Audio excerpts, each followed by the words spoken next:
नमस्ते। आज मैं करबक 2 के विषय में बताऊंगी जो उपशास्त्री के सिलेबस से लिया गया है। करबक मलिक मोहम्मद जायसी द्वारा रचित है, जिसमें उनके पद्मावत से लिए गए पद संकलित है। करबक 2 में की पहली पंक्ति है, मुहम्मद कभी यह जोड़ी सुनावा, सुना जो प्रेम पीर गा पावा, जोड़ी लाई रकत कैलेई, गाढ़ी प्रीति नयन जल भेई।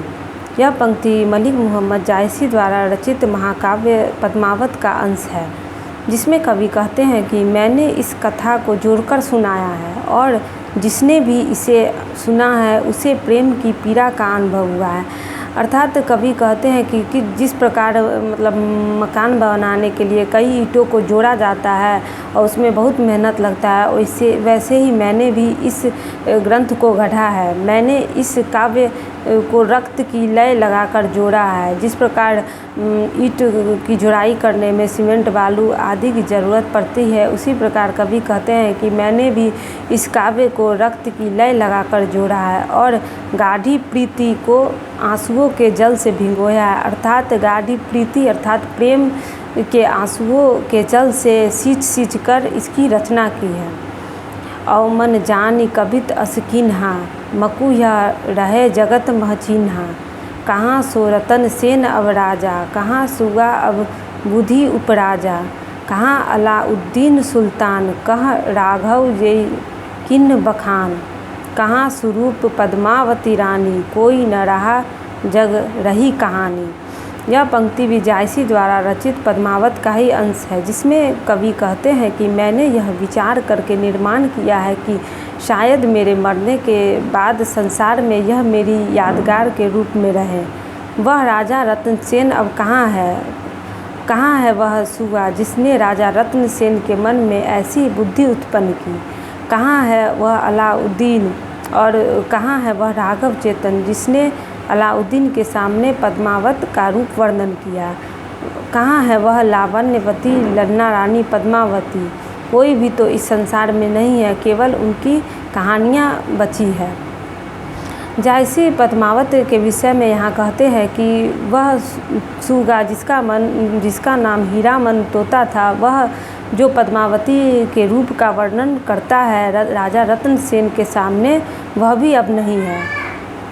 और राघव चेतन जो राजा रत्न सेन के दरबार में संगीत का गाता था, वह एक जादूगर भी था और जब उसने कुछ छल प्रपंच किया अपने राज्य में, तो जब राजा रत्न सेन को इस विषय में पता चलता है तो वह उसे दरबार से निकाल देते हैं और वह अलाउद्दीन के पास चला जाता है और उसके पास पद्मावती के रूप का बखान करता है और पद्मावती जो बहुत सुंदर है उसका गुणगान गाता है। अलाउद्दीन जब राजा रत्न सेन के पास आता है तो दोनों में युद्ध होता है। इससे पूर्व राजा रत्न सेन की पहले भी शादी हो चुकी रहती है, लेकिन जब हीरामन तोता उसके राजा रत्न सेन के सामने पद्मावती के रूप का वर्णन करता है तो वह पुनः पद्मावती की खोज में वहाँ जाता है और फिर पद्मावती का विवाह उससे होता है राजा रत्न सेन से। लेकिन अलाउद्दीन भी पद्मावती को प्राप्त करना चाहता है और इससे दोनों में युद्ध होता है। लेकिन यहाँ कहते हैं जायसी कि अब वो कहानी कहाँ अब देखने को मिलती है। लेकिन फिर जब दोनों में युद्ध होता है तो पद्मावती अपनी प्राण त्याग देती, आग में कूदकर अपनी प्राण त्याग देती है। इसलिए इस महाकाव्य के माध्यम से जायसी कहते हैं कि इस संसार में कोई भी नहीं है, केवल उनकी कहानियाँ हैं जो यादगार के रूप में बची है, जो आजीवन जिंदा रहेगी। आगे कहते हैं जायसी, धानी सोई जस कीरति जासु, फूल मरै पै मरै न बासु।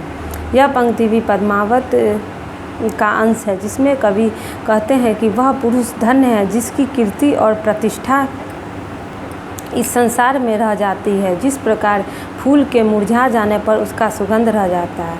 अर्थात जायसी कहते हैं कि किसी भी व्यक्ति की कीर्ति और प्रतिभा उसके मरने के बाद भी जीवित रहती है।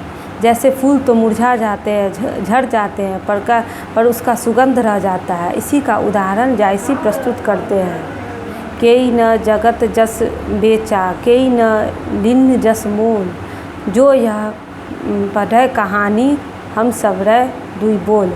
यह पंक्ति भी जायसी द्वारा रचित महाकाव्य पद्मावत का अंश है, जिसमें कवि कहते हैं कि इस संसार में यश को न तो कोई किसी ने खरीदा है और न ही किसी ने बेचा है।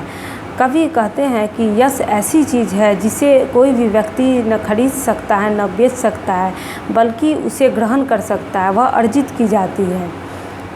कवि कहते हैं कि जो मेरे कलेजे के खून से रचित कहानी को पढ़ेगा वह हमें 2 शब्दों में याद रखेगा। अर्थात यह पद्मावत राजा रत्नसेन और पद्मावती की प्रसिद्ध कहानी है। इसी के आधार पर इसे महाकाव्य कहा गया है और पद्मावत के ही छोटे छोटे अंशों को लेकर इस कड़बक की रचना की गई है।